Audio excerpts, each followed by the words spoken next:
As soon as I saw the score, I realized that this is something very, very different. It's not a real piece of music, it's an experience of Satie's. There is no other piece that could do this. If you're going to have something that repeats 840 times, this is the one to have.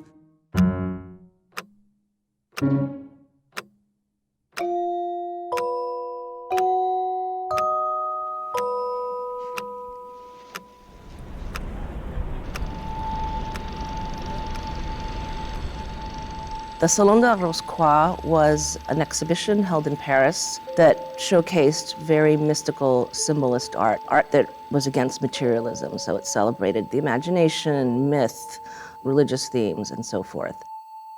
The organizer was a man named Josephin Péladan, a critic, an author, and a playwright who befriended the young composer Erik Satie. Erik Satie became the official composer of the group. The Salon de Rose-Croix thought of music as something that could reach beyond the purely visual. As happened with many people Péladan collaborated with, he and Satie had a falling out. And I think Satie got tired of his megalomania. And when the split happens, Satie composes the piece called Vexations. It's just one sheet of music that Erik Satie rather mysteriously instructed to be performed 840 times.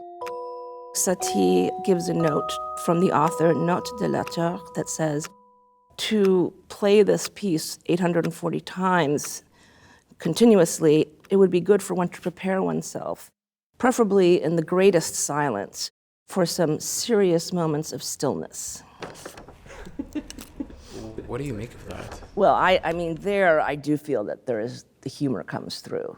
I don't think Satie took himself that seriously.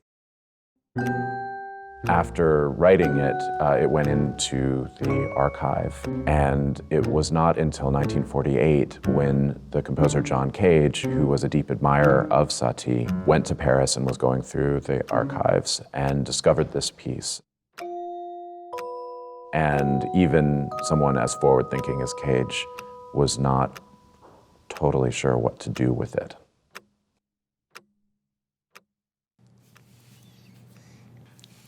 Well, we both took part in the first performance of Satie's Vexations in 1963. John Cage called me asking if I would participate, and of course, being John Cage, I said, yes, no questions asked.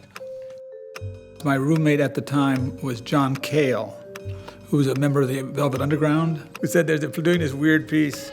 I don't think he knew the name of it either. They need pianists. Do you want to do it? I said, sure.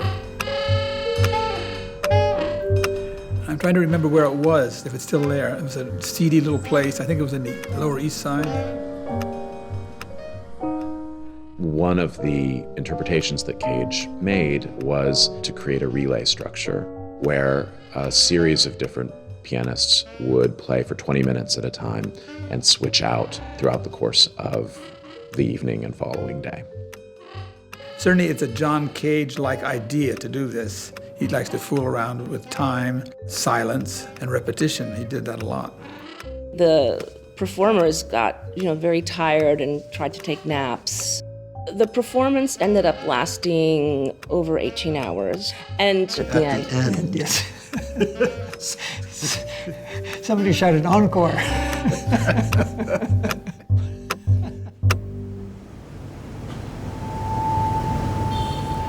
The Guggenheim is presenting Vexations as part of its exhibition Mystical Symbolism, which deals with the Salon de Rose-Croix in Paris in the late 19th century. Although Vexations has been performed a number of times since 1963, it's never been enacted in the context of the visual art that inspired it.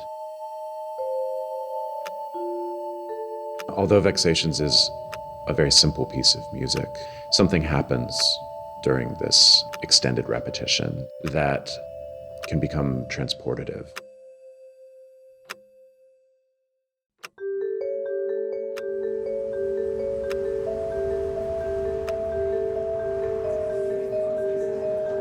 I have to confess, I just discovered today, while coming to the Guggenheim by subway, that there is one small word of 2 letters, which is pour se jouer, in order to play.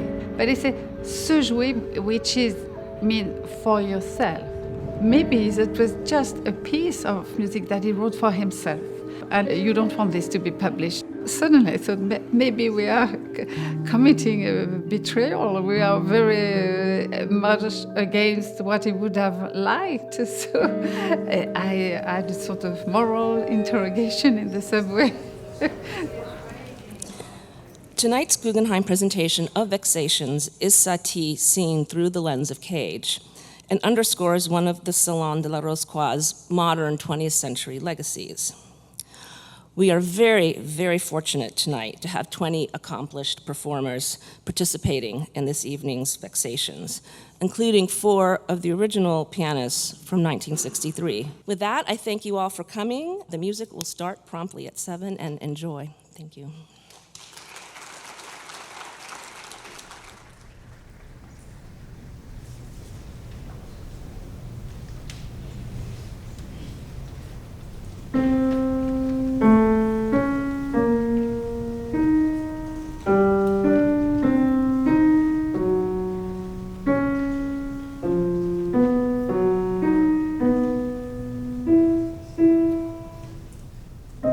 The music is deceptively simple.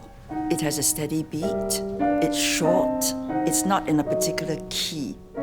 They're all so-called tritones.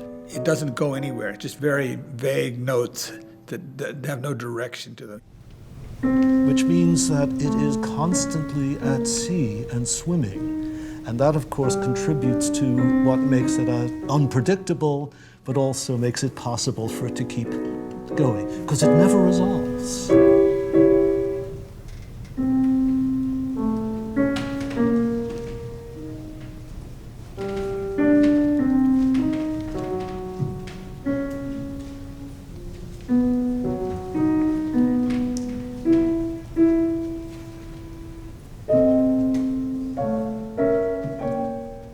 They tend to alternate between chords which are written with sharps and chords which are written with flats.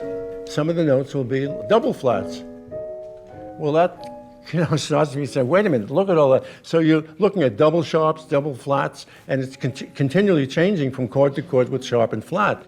It almost looks as if it was made to defy being able to be read. I think it's just another invitation to stay with it, to concentrate and to not let your mind wander.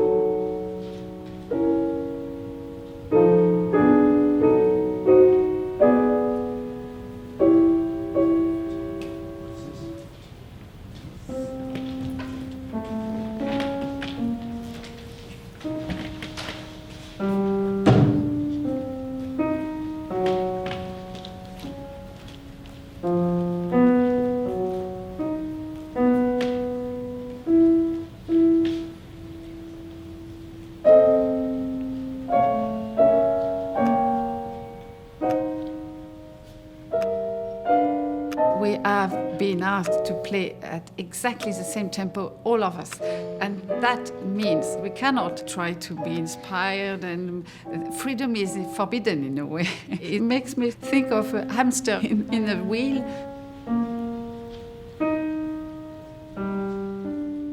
I believe that it's in the nature of the experience to play it very straight, uninflected, with a sensitive touch, but kind of laid back. To quote Satie himself, avoid all sacrilegious exaltation. And other pianists, I think you'll hear, have other opinions about the piece.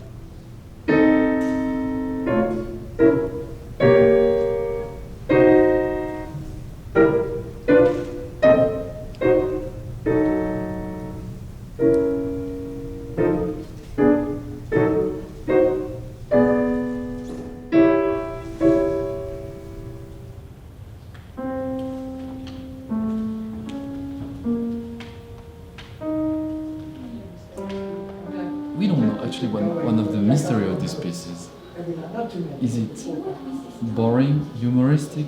Was he so sad that he wanted people to feel really uncomfortable, or is it just absurd? We don't know. Nothing is written, so I guess we can do more or less whatever we want.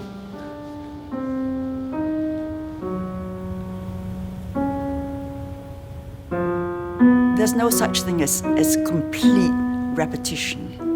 So if you stick with something long enough and you really give yourself up to it, you begin to notice all kinds of subtle variations, irregularities in the playing. There was a point where I would notice the personality and the playing style of the individual pianists. I was like, oh, I really like what he's doing, or like, she really knows how to play that intro, or like, she really gets it.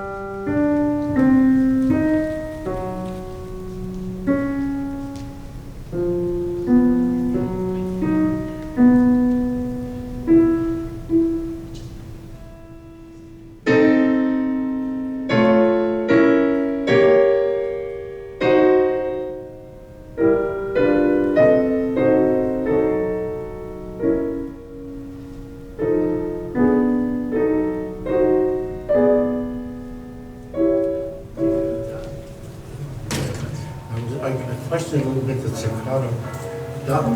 Oh, I don't know. I don't have a sharp relief. Others did. I looked at a semi-staccato, just not. No, always have it detached. Sometimes, but never on yump. No, it wasn't Some were accident. doing a yump. I took great pains to make it a very best semi-staccato. No, I thought it was well done and very thought out.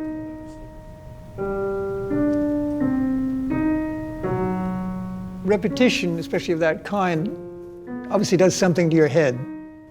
You have to maintain a state of concentration. It's hard to keep concentrating. I'd make a mistake all of a sudden. Oh, and that'd wake me up again. You sort of go into a lulling. You're so used to the way it goes, you hear any wrong note, it really stands out. I was very embarrassed with my wrong notes.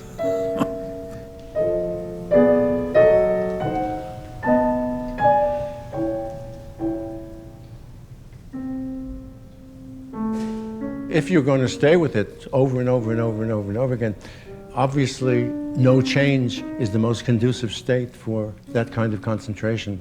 Traditional Western music, once you learn it, it's almost you go on automatic and you just feel yourself playing, and you're doing the Beethoven concerto or Schumann piece or something like that. You've studied all the harmonies and you hear the themes, and it's just going by itself, but you can't do that with this piece. As soon as you kind of just let yourself go like that, your hand goes to some place where it shouldn't be going.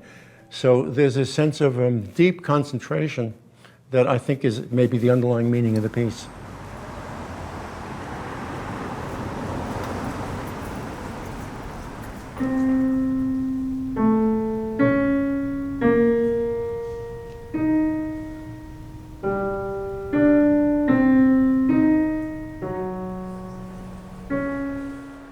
We knew some people would stay the entirety of the performance, but some people would need breaks. We realized that it was very important for the exhibition to be open and on view, because to go see the art that sort of went, shall we say, with the original composition was key.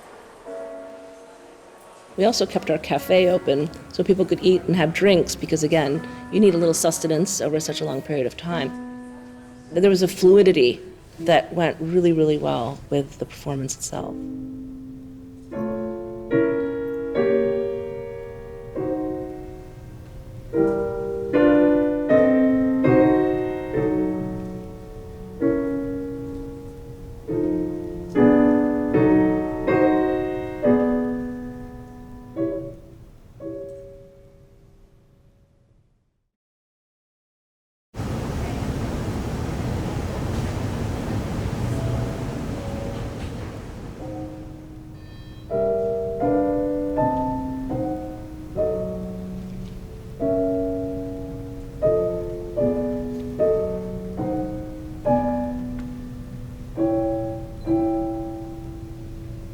We've entered a time that is all about distraction, all about brief experiences. It's something that's very different from Satie's time. The idea of doing one thing for 6 or 12 or 18 hours maybe was not so revolutionary. Even in Cage's time, that might not have been so revolutionary. But today, there are very few opportunities for that.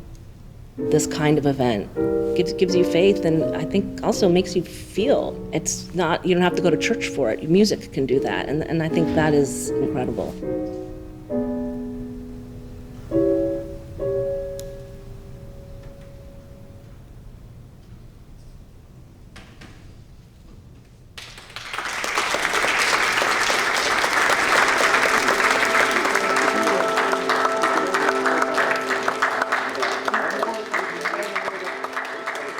I've always been drawn to durational events, either within music or just in my own life, whether it's, going for 100-mile bike rides. I felt it was important to stay for the whole piece. I sort of wanted to experience both the wearing down of ego and the performance and in myself. And there's something about works of extended duration that it frees you from the fear of missing out, because you can never actually possess the whole thing. It's like you have to enter into it. So it becomes like a little training ground for how to live life. It's like you're not a consumer.